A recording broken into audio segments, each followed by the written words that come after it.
Hi guys, welcome back to another year of Talking Walking Dead. My new co-host, the esteemed Joey Esposito. We lost Matt Fowler. He got bit, and they sent him off to Texas to live out the... It's all very tragic. Yeah, it was very tragic.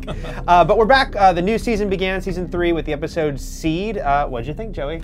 I liked it. I think they made up for a lot of the complaints about not enough zombie killing the last season, but they certainly got that out of the way really fast. Yeah, I felt like this episode actually was the most like a Romero zombie movie. Like when they were up and they were just taking out zombies, like they were on the towers and they were just shooting one after, and everyone's a good shot by now. Now, by the way, that's the big thing. That's one issue that I did have with it, is the time jump is a little weird and it's kind of unclear as to how long it's been, but all of a sudden everyone's a badass. Everyone is a badass. Carl is a badass. Carol, I like when Rick's like, Carol, you can shoot now, and she does. And Maggie's like part of like sort of the main like A-team crew at this point. And I guess the time jump kind of allows it, but it's just kind of funny to observe that it's like, all right, they're all gonna, except Beth, I guess. Yeah, she whatever. But the other issue I have with the time jump is that it's clear they've been going around in circles. They even reference it in dialogue, and it's just through chance one day they go off hunting and there's the prison. But they haven't found it by that point, I mean, it is funny because we visually saw how close the prison was to them in the finale, and now it's clearly many months later. We actually skipped winter, which I was disappointed by just because zombies and snow, that's cool, but I understand the production nightmare that would be, and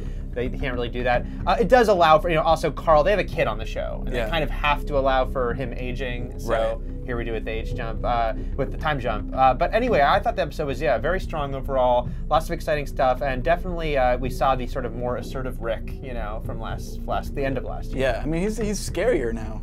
Like after his whole monologue at the end of last season, you see that in play here. Yeah, and he's definitely like, we're not stopping, we're not resting, we have to push forward, push forward. We only briefly saw Michonne and Andrea. First time we're really seeing Michonne. We saw her at the end, but pretty cool. I thought it was cool. It's a little weird because it's so super comic booky, for lack of a better term. But she's swinging the samurai swords and stuff. And it's just like it feels tonally different than the other group, but it'll be interesting to see how they mesh together once they eventually come together. Yeah, definitely. I mean, it was really fun. I mean, she's decapitating zombies left and right, but a little more extreme than we've seen. Although this was the same episode where Rick at one point kind of sliced a zombie like through half his face at one point. So there's a lot of good kills in this episode. There was a lot of great kills. I also have to really commend the writers for thinking of zombies in riot gear. Yes. Because that was freaky. It's like, oh crap, like what do you do with this? Yeah, that's one of the things I love about the show, and the comic book as well, but they think up new ways to present zombies to you. Yeah. And like things you never really thought about, and that's a great one. That was a really clever one, because it's like, suddenly it's like there's nothing vulnerable about their bodies, they're all protected. Although they also can't bite you, but it's just they keep coming and they claw and scratch you. It's creepy as hell.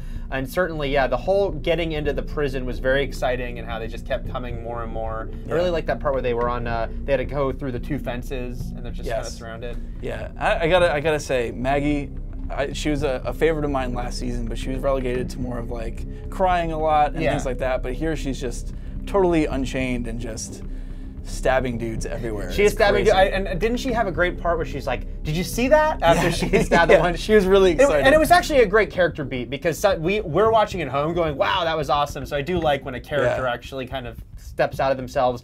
And I will say that I was kind of like rolling my eyes a little bit when Beth began her sing-along, but then I realized it was kind of a cool, creepy moment because she's singing and Maggie joins in, but there's like all these zombies in the background, like you can still see them on the fence, so it's kind of it was well directed as far as like showing you like, they're trying to have this nice little moment here, but it's never going to be the same as it was. Right. It's not a campfire, It's not a campfire that you could roast some zombies. And then let's just talk, about the end of the episode, and an unfortunate moment for Herschel. Yes, very unfortunate, but totally unexpected for me. Much worse is, of course, what Rick is doing to him at the very end. I had to say that my mind went to the split second of, is that zombie really dead? But then I actually kind of jolted. Like it was a good jump moment. Yeah. And the fact that Rick, not only does he cut his leg off, but Rick actually has a moment, we were talking earlier about like people reacting to the things they did. I kind of like Rick went, after he just cut his leg off, So at least Rick himself is like, wow, I just cut that dude's leg off. And it says something about the show that like that was the most horrifying moment for me is when another human is doing something to a human being rather than because you're desensitized to the zombie violence, but chopping off a guy's leg is just like it's brutal. It's brutal, and of course we'll see if it even works. You know, can he be saved? Right. Plus, and then at the end we get the reveal that there are people alive in that prison. Yes. So very exciting. Much to ponder. What's going to happen next? An exciting beginning for Walking Dead season 3. Let us know what you thought in the comments. We'll be back next week.